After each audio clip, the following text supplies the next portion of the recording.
एक बार एक युवक गौतम बुद्ध के पास आया और गौतम बुद्ध से बोला कि हे बुद्ध, मेरे मन में इतने गंदे विचार क्यों आते हैं। मैं नहीं चाहता कि मेरे मन में गंदे विचार आए, पर मेरे मन में हमेशा काम वासना के विचार चलते रहते हैं और मैं इनके बारे में सोच सोच कर बहुत परेशान हूँ। मेरी ऊर्जा और समय यह सब सोचने में ही नष्ट हो जाती है और इन सब के विचारों की वजह से मैं कभी भी शांत नहीं रह पाता और मैं हमेशा ही स्त्रियों को देखकर मोहित हो जाता हूँ।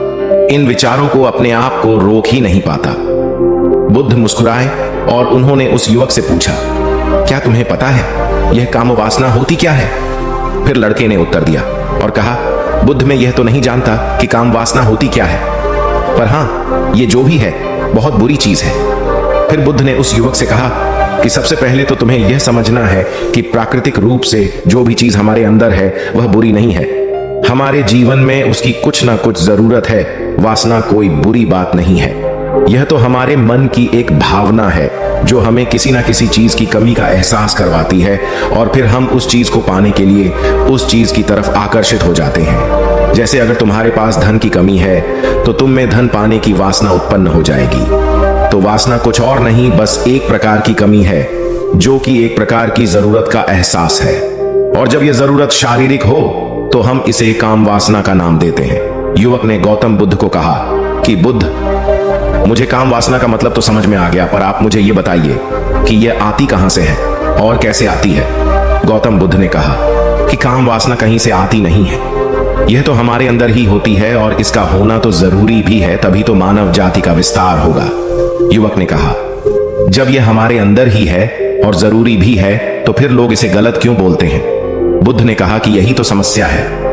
लोगों ने काम वासना को गलत तरीके से सोच लिया है। इसे छिपाने की, दबाने की कोशिश करते हैं। काम वासना गलत नहीं है, बल्कि काम वासना का गलत तरीके से प्रयोग करना गलत बात है। लोग जिससे प्रेम करते हैं बस उसी के लिए जीने लग जाते हैं, उसे पाना ही अपना लक्ष्य बना लेते हैं और उसी के बारे में हमेशा सोचते रहते हैं, पर यह सब गलत है। बुद्ध ने युवक से कहा, क्या तुम्हें पता है जानवरों में भी काम वासना होती है?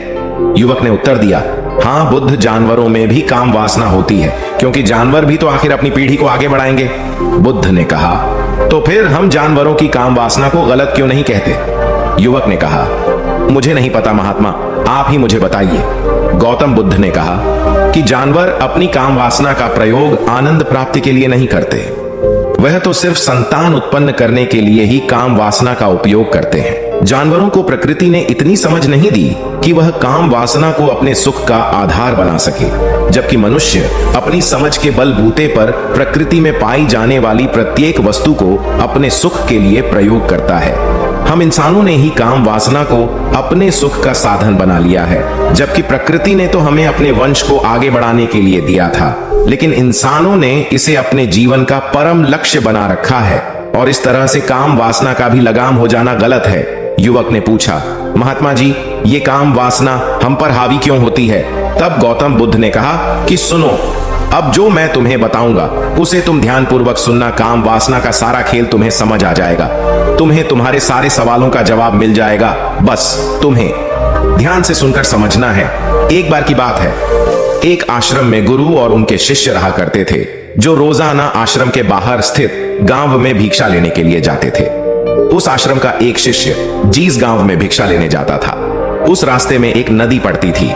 एक दिन उसने देखा कि एक लड़का पेड़ के पीछे छिपा है। वह उस लड़के के पास गया और उससे जाकर बोला, भाई, तुम इस पेड़ के पीछे छिपकर क्या देख रहे हो? लड़के ने कहा, अरे तुझे नहीं दिख रहा कि मैं क्या देख रहा हूं? तब शिष्य ने नदी की तरफ देखा तो वहां पर कुछ लड़कियां पानी भर रही थीं। वो लड़कियां 14-15 साल की होंगी। तब उसने उस लड़के से कहा, अरे भाई, वहां पर तो लड़कियां पानी भर रही हैं, इसमें छिप कर देखने वाली क्या बात है? तब वो लड़का शिष्य की तरफ देखकर उससे कहता है, अरे पागल, तुम्हें दिखाई नहीं दे रहा कि कैसे यह परियां नदी से पानी निकाल रही है? जरा उनकी अदाओं को तो देखो, उनके कोमल शरीर को देखो, उनकी पतली कमर को देखो और उनके बाल उनकी कमर पर कैसे लहरा रहे हैं, मानो सुंदरता बिखरी पड़ी हो। शिष्य ने फिर नदी की तरफ देखा और इस बार वह इससे देखता ही चला गया। उसे किसी भी बात का कोई डर नहीं था, लेकिन अब वो छिपने लगा और उन लड़कियों को देखने लगा। और जब वो छिपकर उन लड़कियों को देख रहा था, तभी वह अचानक अंदर से कांप गया और उसने कहा कि यह मैं क्या कर रहा हूं, मैं जो कर रहा हूं वह सही नहीं है, मुझे यहां से चले जाना चाहिए। और फिर वह जल्दी से वहां से चला गया। वो आश्रम पहुंच जाता है। आश्रम जाकर वो अपने कार्यों में लग गया, लेकिन जो अब भी वह देख कर आया था वही उसकी आंखों के सामने बार बार आ रहा था। उसके मन में वही दृश्य चल रहा था। उसके मन में वही सब कुछ देखने के लिए लड़ाई हो रही थी। उसका किसी भी काम में मन नहीं लग रहा था। सुबह होते ही वह रोज जल्दी ही भिक्षा के लिए आश्रम से निकल जाता और उस नदी के पास वाले पेड़ के पास जाता, और जहां पर वह लड़का पहले से मौजूद रहता था उस लड़के के साथ मिलकर लड़कियों को छुप छुप कर देखता था। अब वह रोज ऐसा करने लग गया। यह उसके रोज का काम हो गया। अब उस शिष्य का मन किसी भी काम में नहीं लगता था। वो हमेशा ही किसी ना किसी प्रकार के विचार में उलझा रहता। वो आश्रम के कार्यों को भी ठीक ढंग से नहीं कर रहा था। न वो ठीक से सो पाता था और न वो ठीक से खाना खा पाता था। उसका मन बेचैन सा रहता था। उसका मन बार बार उन लड़कियों के सौंदर्य को देखने के लिए तरसता था। जब गुरु शिक्षा देते तब भी उसका मन कहीं और विचारों में खोया रहता था। गुरु ने अपने शिष्य की इन हरकतों को जान लिया था। तब एक दिन गुरु ने शिष्य को अपने पास बुलाया और कहा कि आज से मैं भी तुम्हारे साथ भिक्षा मांगने चलूंगा। तुम और मैं साथ साथ भिक्षा मांगने चलेंगे। तभी शिष्य गुरु को मना करते हुए बोला, नहीं गुरुदेव, आप परेशान क्यों हो रहे हो? मैं अकेला ही ठीक से भिक्षा मांग सकता हूं। गुरु ने शिष्य से कहा कि ठीक है, तुम अकेले ही भिक्षा मांगने जाओ। शिष्य तुरंत वहां से भिक्षा मांगने के लिए निकल गया। उसके जाने के बाद गुरु भी आश्रम से निकल गए और शिष्य का पीछा करने लगे कि वो कहा जाता है, किससे मिलता है। यह सब देखने के लिए उसके पीछे पीछे चलने लगे। थोड़ी दूर जाने के बाद गुरु ने देखा कि उनका शिष्य एक लड़के के साथ एक पेड़ के पीछे अपराधी की तरह छिपा हुआ है और छिपकर कुछ देख रहा था। गुरु भी अपने शिष्य के पीछे जाकर खड़े हो गए कि आखिर उनका शिष्य क्या देख रहा है, जिसे देखने के लिए वो पेड़ के पीछे अपराधियों की तरह छिपा पड़ा है। गुरु ने देखा कि उनका शिष्य पेड़ के पीछे छुपकर लड़कियों को देख रहा था जो कि नदी से पानी भर रही थी। तभी गुरु ने शिष्य को कहा कि तुम क्या देख रहे हो? अपने गुरु की आवाज सुनकर वह शिष्य घबरा गया और उसके पसीने छूटने लगे। वह थर थर कांपने लगा, जैसे किसी चोर को चोरी करते समय रंगे हाथों पकड़ लिया हो। उसकी हालत खराब हो गई। वो कुछ भी नहीं बोल रहा था। उसके मुंह से कुछ टूटे फूटे शब्द भी बाहर निकल रहे थे। वो अपने गुरु से नजर भी नहीं मिला पा रहा था। गुरु ने शिष्य की तरफ देखा और कहा कि मेरा शिष्य तो निडर था, उसे तो किसी भी चीज का डर नहीं था, लेकिन यह क्या, तुम तो डर के मारे कांप रहे। शिष्य ने गुरु से कहा कि मुझे माफ कर दो गुरुदेव, मेरा इसमें कोई दोष नहीं है। उस लड़के ने मुझे बहका दिया था, लेकिन आपसे मैं वादा करता हूं कि आज के बाद मैं ऐसा कभी दोबारा नहीं करूंगा। मुझे माफ कर दो गुरुदेव। गुरु ने शिष्य से कहा कि कोई बात नहीं, पर इस बात का तुम ध्यान रखना कि हम जैसी संगति करते हैं वैसा ही फल हमें प्राप्त होता है। उसके विचार हमारे अंदर प्रवेश करते हैं, इसीलिए अच्छी संगति करो जिससे तुम्हारे अंदर अच्छे विचारों का प्रवेश हो। फिर गुरु और शिष्य आश्रम लौट आए और फिर से आश्रम के कार्यों पर ध्यान देने लगे। उसने उस रास्ते को छोड़ दिया और दूसरे रास्ते से जाने लगा।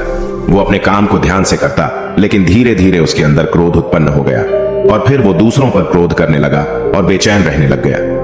अब वो सही समय पर भोजन भी नहीं करता था। वो भोजन भी बहुत कम खाता था। एक रात गुरु शिष्य के पास आए और उसे बोले कि अब तक तुमने कितनी बार अपना वादा तोड़ दिया। यह सुनकर शिष्य अपने गुरु के चरणों में गिर गया और रोने लगा। रोते रोते ही उसने गुरु से कहा कि गुरुदेव, मैं कई बार अपना वादा तोड़ चुका हूं, फिर वादा कर लेता हूं, लेकिन हर बार मैं वादा तोड़ देता हूं। मेरा मन मेरे नियंत्रण में है ही नहीं। मैं बहुत कोशिश करता हूं कि मैं अपने मन से सारे बुरे विचारों को निकाल डालूं, लेकिन मैं चाहकर भी ऐसा नहीं कर पा रहा हूं। फिर गुरु ने शिष्य को कहा कि चलो मेरे साथ। गुरु शिष्य को आश्रम के बगीचे में लेकर गए और शिष्य से कहा कि देखो, यहाँ पर कुछ नालियां बनी हुई है जिससे नदी का पानी इन पौधों तक आ रहा है और यह पानी एक निरंतर भाव से बह रहा है। क्या तुम इस पानी के बहाव को रोक सकते हो? शिष्य ने कहा कि हाँ गुरुदेव, मैं इस बहाव को रोक सकता हूँ। फिर शिष्य ने मिट्टी उठाकर उस नाली में डाल दी। वो पानी थोड़ी देर के लिए रुक गया और फिर थोड़ी देर बाद उस मिट्टी के ऊपर से पानी बह गया। गुरु ने शिष्य से कहा, अरे ये क्या, ये तो पानी रुका ही नहीं। फिर शिष्य ने कुछ कंकड़ पत्थर उठाकर उस नाली में डाल दिए और फिर थोड़ी देर के लिए पानी रुक गया, लेकिन फिर थोड़ी देर बाद ही उन कंकड़ पत्थर के ऊपर से पानी निकल आया। फिर गुरु ने कहा कि यह क्या हुआ, पानी तो फिर से बह गया। तुम तो बोल रहे थे कि तुम इसे रोक दोगे। क्या हम किसी काम को रोकना चाहे तो क्या हम उसे रोक नहीं सकते? तब शिष्य ने कहा, कोई बात नहीं गुरुदेव, मैं इस पानी को तो आपको रोक के दिखाऊंगा। वह फिर से एक बड़ा सा पत्थर लेकर आया और उसे नाली पर डाल दिया और पानी रुक गया। तब गुरु से कहा कि देखा गुरुदेव, मैंने कहा था ना कि पानी को मैं रोक दूंगा। मैंने पानी को रोक दिखाया, आपकी बात मैंने पूरी कर दी। गुरु मुस्कुराए और बोले, अच्छा जरा ध्यान से देखो, पानी रुक गया। क्या वो तो पीछे की नाली तोड़कर बाहर आ गया और अगल बगल से बह रहा है, और ध्यान से देखो इस पत्थर को आगे भी आ गया और ये पानी अपना रास्ता बदलकर फिर से आगे की तरफ बह जाएगा। और फिर थोड़ी देर बाद ऐसा ही हुआ। फिर गुरु ने शिष्य को समझाया कि तुम्हारे साथ भी तो ऐसा ही चल रहा है। तुम बार बार प्रयास कर रहे हो, बड़े से बड़ा प्रयास कर रहे हो, पर हर बार तुम्हारा प्रयास टूट रहा है और यह हमेशा टूटता ही रहेगा। तुम कितना भी बड़ा पत्थर रख लो, लेकिन पानी तो अपना रास्ता बना ही लेगा। यह सब देखकर गुरु से कहा कि हे गुरुदेव, क्या कोई तरीका नहीं है जिससे मैं गंदे विचारों से बाहर निकल सकूं और ये मेरे मन में आए ही नहीं। गुरु शिष्य को एक नदी के पास ले गए जहां से उस बगीचे में पानी आ रहा था। गुरु ने शिष्य से कहा, वो पानी इसी नदी से जा रहा है। अगर हम यहीं से उस रास्ते को बंद कर दें जहां से पानी बगीचे में जा रहा है, अब क्या हम पानी को रोक नहीं सकते? शिष्य ने कहा कि हाँ गुरुदेव, अवश्य ऐसा हो सकता है। मैं इस पानी को यहीं से बंद कर देता हूं, तब आगे की नाली में पानी जाएगा ही नहीं और फिर बगीचे में पानी जाएगा ही नहीं। फिर से नदी से जाने वाले रास्ते को बहुत मेहनत करके पत्थर और मिट्टी डालकर बंद कर दिया और गुरु से कहा कि गुरुदेव, मैंने पानी को बंद कर दिया है, अब यह पानी बगीचे में जाएगा ही नहीं। तब गुरु ने कहा कि अगर पानी बगीचे में नहीं जाएगा तो पेड़ पौधों को पानी कहां से मिलेगा? उन पेड़ पौधों को तो पानी की आवश्यकता है, और उन पेड़ पौधों में कुछ पेड़ पौधे तो ऐसे हैं जिनको रोज पानी की आवश्यकता है। वह तो मुरझाकर मर ही जाएंगे, उनका क्या होगा? पानी तो हमें खोलना ही होगा। शिष्य ने गुरु की बात सुनकर वापस नदी से जाने वाले पानी का रास्ता खोल दिया। तब गुरु ने शिष्य से पूछा कि अगर हम इस नदी के पूरे पानी को बगीचे की तरफ मोड़ दे तो क्या होगा? तब शिष्य ने जवाब दिया कि गुरुदेव, वहां पर जितने भी पेड़ पौधे हैं वो गलकर नष्ट हो जाएंगे, वहां पर कुछ नहीं बचेगा। फिर गुरु मुस्कुराए और बोले, तुम इस बात को समझो कि हमें किसी भी चीज को रोकना नहीं है, बस हमें हमेशा संतुलन बनाए रखना है। कम पानी से भी पौधे नष्ट होते हैं और ज्यादा पानी से भी पौधे नष्ट होते हैं। हमारा जीवन संतुलन से ही चलता है। गुरु ने शिष्य से कहा कि अगर मैं तुम्हें कहूं कि तुम आम के बारे में मत सोचो, तो तुम्हारे मन में सबसे पहले किसका चित्र आएगा? शिष्य ने कहा कि गुरुदेव, मेरे मन में तो पहला चित्र आम का ही आएगा।